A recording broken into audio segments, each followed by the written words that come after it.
Sir के यहाँ हम बिना फीस दिए पढ़ते हैं, तू कितना बड़ा मास्टर हो गई लो। जब तक जिंदा रहेंगे हमेशा आपके साथ खड़े रहेंगे। जिस दिन आपका साथ छोड़ दिए समझ जाना कि ऊपर वाला ने हमें उठा लिया है। कभी भी हिम्मत नहीं हारिएगा। सबसे मजबूत इंसान कौन होता है? जिसका सपना टूट गया हो, जिसका दिल टूट गया हो, जिसके अपने छोड़ दिए हो, जिसका शरीर जवाब दे रहा हो, लेकिन फिर भी वो मुस्कुरा के कहे मैं ठीक हूं। आप अपने आप को कभी कमजोर होने मत दीजिएगा। आपके अंदर वो साहस है। ज्वालामुखी कई टाइप के होते हैं। हम लोग जब पढ़ाते हैं भूगोल में तो ज्वालामुखी पढ़ाया जाता है, उसमें कई टाइप के ज्वालामुखी होते हैं। उसमें एक ज्वालामुखी होता है सुषुप्त ज्वालामुखी, जो सोया हुआ रहता है। आप सब सुषुप्त ज्वालामुखी हैं, सोए हुए। एक दिन जिस दिन ये विस्फोट करेगा ना, पूरी दुनिया देखते रह जाएगी आप लोग को। आप सब लोगों को ये जिम्मेदारी है। जिन लोगों की पढ़ने की उम्र है वो पढ़ेंगे। जो अभिभावक हैं अपने बच्चों को पढ़ाते रहेंगे। याद रखिएगा, अगर आप 1 साल में बदलाव चाहते हैं तो धान की खेती कीजिए। अगर आप चाहते हैं 10 साल में बदलाव दीजिए, शीशम का पेड़ लगा दीजिए। लेकिन अगर आप चाहते हैं कि सदियों सदियों आपका इतिहास स्वर्णिम अक्षर से लिखा जाए तो अपने बच्चों को शिक्षा दीजिए, क्योंकि शिक्षा उस शेरनी का दूध है जिसने पिया वो दहाड़ा है। आपकी दहाड़ पूरी दुनिया सुनेगी और आपको सुनाना है उनको अपनी दहाड़। आप जैसे भी हैं, आप अपने आप में पूरी तरह से संपूर्ण हैं। आप कभी किसी से तुलना मत कीजिए, क्योंकि आप जैसे हैं वैसे ही सही हैं। क्योंकि जो कीमत ओरिजिनल की होती है वो डुप्लीकेट की कभी नहीं हो सकती है। आप ओरिजिनल हैं, कभी भी अपने आप को दूसरों से कम मत आकिएगा। आप में अंदर वो सहने की क्षमता है जो हम लोगों में नहीं है, इसीलिए भगवान आपकी परीक्षा ले रहा है। रेस में एक जब घोड़े को उसका मालिक जो उस घोड़सवार के पीठ पर बैठा रहता है उसको बहुत मारता है, बहुत तकलीफ देता है। उस घोड़े को नहीं समझ में आता है कि हमें मार क्यों रहा है, लेकिन हकीकत में वह उस घोड़े को जिताना चाहता है। तो भगवान भी जब आपको तकलीफ देना तो समझ जाइएगा कि आपका मालिक आपको जिताना चाह रहा है। और हिम्मत नहीं हारिएगा, क्योंकि कभी कभी गुस्से की आखिरी चाबी भी पूरा ताला खोल देती है। कभी हिम्मत नहीं हारना है आप सब लोगों को। आप लोगों अभी आप लोग की बातों को नहीं सुन रहा होगा। बहुत सारी समस्याओं को आप लोग सामना करते होंगे। उन सभी लोगों से कहिएगा अभी आप कांच हैं इसलिए चुभ रहे हैं। जिस दिन आईना बनेंगे पूरी दुनिया देखेगी आपको, और आप सब लोग को बनना है आईना। हमेशा हम लोग आपके साथ खड़े रहेंगे। अपने बच्चों को कभी भी पढ़ने से पीछे मत खींचिएगा। लोगों के अंदर एक भावना बैठ गई है कि दिव्यांग कुछ नहीं कर सकते। अरे एक बार मौका तो देके देखो इनको। पैरा ओलंपिक में सबसे ज्यादा भारत के लिए मेडल किसने लाया? दिव्यांगों ने लाया। आप इसको करके दिखाएंगे, ये आपका अधिकार है और इसे छीन लीजिए। दुनिया में अधिकार कभी मांगने से नहीं मिला है, इसे छीनना पड़ता है। चाहे आजादी हो या अधिकार, उसे छीनना पड़ेगा। आप उसे छीनिए, हम आपके साथ खड़े हैं यहाँ पर। आप सब लोग कभी भी निराश नहीं होइएगा। हमेशा इस ऐसे प्रोग्राम में ऐसे जगहों पे जाते रहेंगे, अपने बच्चों को भेजते रहेंगे। आने वाली पीढ़ियों के लिए आप मिसाल बन के उभरिए, ताकि दुनिया देखे कि जिससे ऊपर वाले ने अन्याय किया उसने साबित कर दिया कि वो किसी से कम नहीं है। आप किसी से कम नहीं हैं। हमेशा इस चीज को याद रखिएगा, आप कभी भी किसी से कम नहीं हैं। दिव्यांग लोगों के साथ समस्या ये हो जाती है कि लोग उनसे जुड़ना नहीं चाहते हैं। समाज उससे कटा हुआ रहता है, इसलिए उनके अंदर ऐसी फीलिंग आ जाती है कि हम असहाय हैं। वो बेचारे लोग उनसे प्यार से नहीं बोल पाते हैं। तो आप लोग समाज के मुख्य धारा में जुड़िए। आप लोग को अपनी भाषा के थ्रू, अपनी समझदारी से उन लोगों को अपनी समस्याओं को समझाना है। भाषा का ज्ञान जिसको हो गया कि बोलना कैसे, ये बहुत बड़ी चीज हो जाती है। देखिए, हम 3 साल में सीख जाते हैं कि बोलना कैसे है, लेकिन जीवन भर लगा देते हैं ये सीखने में कि बोलना क्या है।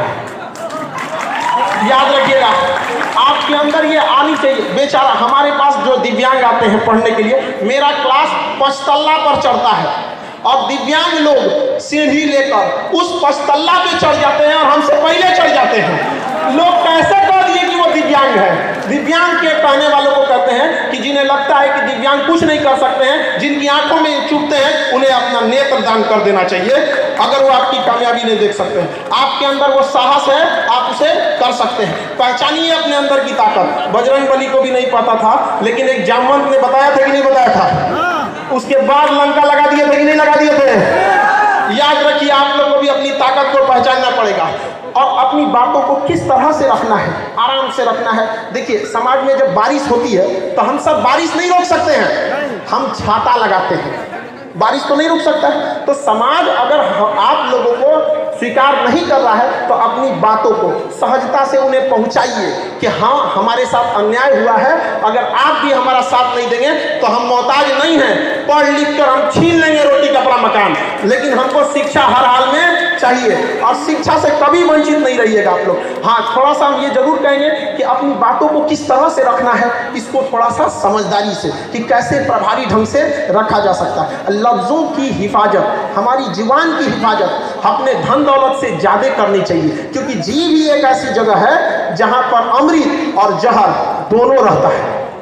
यही इसलिए इस व्यक्ति को हमेशा नियंत्रण रखना चाहिए। और शिक्षा में हर जगह पे अपने जहाँ पे भी लोग जुटे हैं, गांव में भी, अगर समाज आपको एक मुख्य धारा में नहीं जुड़ रहा है अपना ग्रुप बना के पढ़ाई कीजिए। हम लोग भी जब पढ़ते थे तो उतना पैसे नहीं थे हम लोग के पास, तो सैटरडे संडे के दिन जिनके पास किताबें रहती थी उनसे किताब लेके आते थे और 4-5 दोस्त मिलके एक एक चैप्टर को लिख देते थे। 2 दिन में वो किताब को अपने से एक एक चैप्टर कोई वो लिख दिया कोई ये लिख दिया, लिख के कंप्लीट कर लेते थे।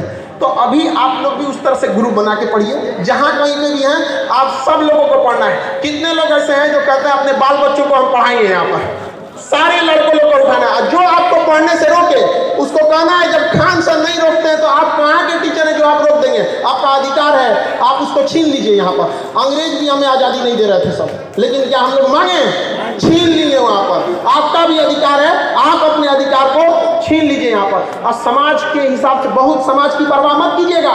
ये समाज ऐसा है कि जो गांव के छोटे डॉक्टर होते हैं उनको समाज झोला छाप कहता है। अरे इन समाज के लोगों को कहते हैं कि जिन्हें आप झोला छाप डॉक्टर कहते हैं ना, भारत के 80% मरीजों का इलाज वही करते हैं। ये अमीरों के लिए बने हैं जो बड़े बड़े अट्टालिकाओं में जो डॉक्टर बैठे रहते हैं। तो जब समाज उन लोगों को नहीं छोड़ा तो आपको क्या छोड़ेगा। लेकिन समाज की परवाह नहीं करना है। समाज क्या सोचेगी ये भी अगर हम ही लोग सोचने लगे तो फिर समाज क्या सोचेगा, है कि नहीं। हम तो सोचने दीजिए, तुम जो सोचना है तुम सोचते रहो, हमें जो करना है हम करके दिखाएंगे। देखिए हमेशा जिंदगी एक रेस है, रेस चाहे घोड़े की हो, रेस चाहे गाड़ी की हो, चाहे रेस जिंदगी की हो, जीतेगा वही जो समय समय पर अपना गियर बदलते रहता है। तो गियर बदलते रहिएगा, जहां जरूरत 1 नंबर का 1 नंबर, अब प्रेम से ना मांगे तो टॉप गियर लगा कर रौंद देंगे, लेकिन आगे बढ़ने से कोई नहीं रोक सकता है। अगर रास्ते में गड्ढा आए तो छलांग लगाना सीखिए, छलांग लगाना सीखिए उसको, लेकिन कभी भी मंजिल से पीछे मत हटिए। यहाँ पर कभी भी किसी चीज को, जो विद्यार्थी हैं उन सबको यही कहना चाहिए कि किसी चीज को कल के लिए मत टालिए। जिसने कहा कल, दिन गया कल, जिसने कहा परसों, बीत गए बरसों, जिसने कहा आज, उसी ने किया राज। आज से आप सब लोगों को आगे बढ़ते रहना है। और शिक्षा, कभी गरीबी वगैरह आपका रास्ता नहीं रोक सकती है। जब हम पटना आए थे तो हमारे पास बहुत सारा विडम्बनाएं हुई, मेरे साथ भी कई लोगों ने छल कपट भी किया यहाँ पर। तो मेरे पास केवल 40 रुपए बचे थे। तो जब 40 रुपए लेकर खान सर बन सकते हैं तो आप में से भी कोई बैठा है जो नेक्स्ट खान सर बनेगा। यहाँ पर अपना हिम्मत कभी नहीं हारते रहना है। हम एक चीज जरूर कहना चाहेंगे कि हम आप लोगों से एक पहली बार ये बात हम सबके सामने रखने जा रहे हैं। हमारी दिली इच्छा है, हमारी हार्दिक इच्छा है कि चंद्रमा पर पांव अगर किसी दिव्यांग का पड़े तो वह भारत से गया हो दिव्यांग। क्या यह मेरा सपना पूरा होगा कि नहीं होगा?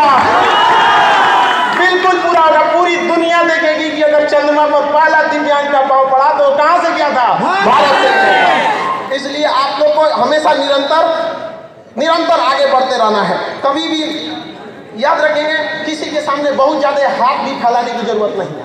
किसी को इतना भाव मत दो कि आपको रद्दी का भाव समझने लगे। आप में किसी की कमी है, अधिकार छीनना पड़ेगा।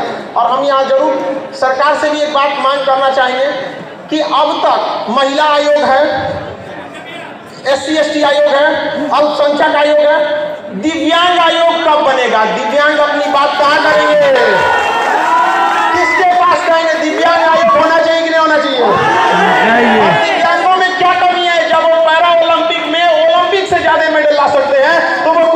सकते हैं।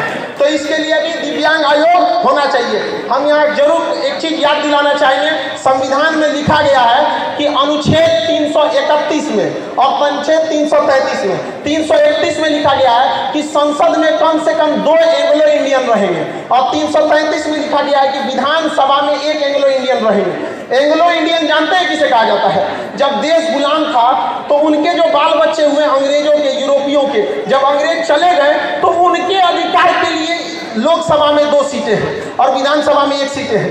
अब वो सीट खत्म की जा रही है, लेकिन वो सीट आप बताइए कि वो दिव्यांगों को दिया जाना चाहिए कि नहीं देना चाहिए? देना चाहिए। इसके लिए आवाज आपको उठाना पड़ेगा। जब तक आप आवाज वहां जाके नहीं उठाएंगे कोई नहीं सुनने वाला है। हम लोग आवाज उठाए थे तो 12 एफआईआर ठोक दिया लड़कों के आवाज उठाने के लिए, लेकिन उनको क्या पता है कि जो एफआईआर कर रहे लोग कि वो लोग आग को, सोना को आग से डरा रहे हैं कि तुमको जला देंगे। अरे कौन चीज जलेगा? सोना को तुम आग से जलाएगा? जलेगा कभी? तो आप लोग को भी ये अधिकार होना चाहिए। आग है आप, ज्वालामुखी है, अपने आप को पहचानिए। ये आपका मांग है, ये हम भी कहना चाहिए। क्योंकि समय का अभाव है इसलिए हम सब समझते हैं कि थोड़ा समय का अभाव है, लेकिन हम आप साफ से एक बात कहना चाहता हूँ, जल रही है पीर पर्वत सी पिघलनी चाहिए, इस हिमालय से भी ये गंगा निकलनी चाहिए। आज ये दीवार कागज की तरह हिलने लगी है, शर्त ये है कि बुनियाद हिलनी चाहिए। हर गली में, हर सड़क पर, हर नगर में, हर गांव में हाथ लहराते हुए हर लाश चलनी चाहिए। सिर्फ हंगामा खड़ा करना हमारा मकसद नहीं, सारी कोशिश ये है कि सूरत बदलनी चाहिए। मेरे सीने में ना सही, तेरे सीने में ही सही, हो कहीं भी आग लेकिन आग जलनी चाहिए। आप सब अपनी आवाज को बुलंद करेंगे, भारत माता की जय, भारत माता की जय। इन शब्दों के साथ हम अपनी बाड़ी को आज विराम देते हैं। हमारा सौभाग्य रहा जो हम आपके साथ आए। हम आप सबको कहते हैं कि जिस बच्चे को पढ़ना होगा आप भेजिएगा खान सर के पास, उसको हम पढ़ाएंगे। और जो नहीं पढ़ाने दे आप लोग को बोलिएगा हम आके लड़ेंगे उसके लिए। कैसे नहीं पढ़ेगा आपका? आपका जन्मसिद्ध अधिकार है और आप इसे छीन के लीजिएगा। इन्हीं शब्दों के साथ हम अपनी बाड़ी को विराम देते हैं। आप सभी लोग को होली की ढेर सारी शुभकामनाएं। बहुत बहुत धन्यवाद।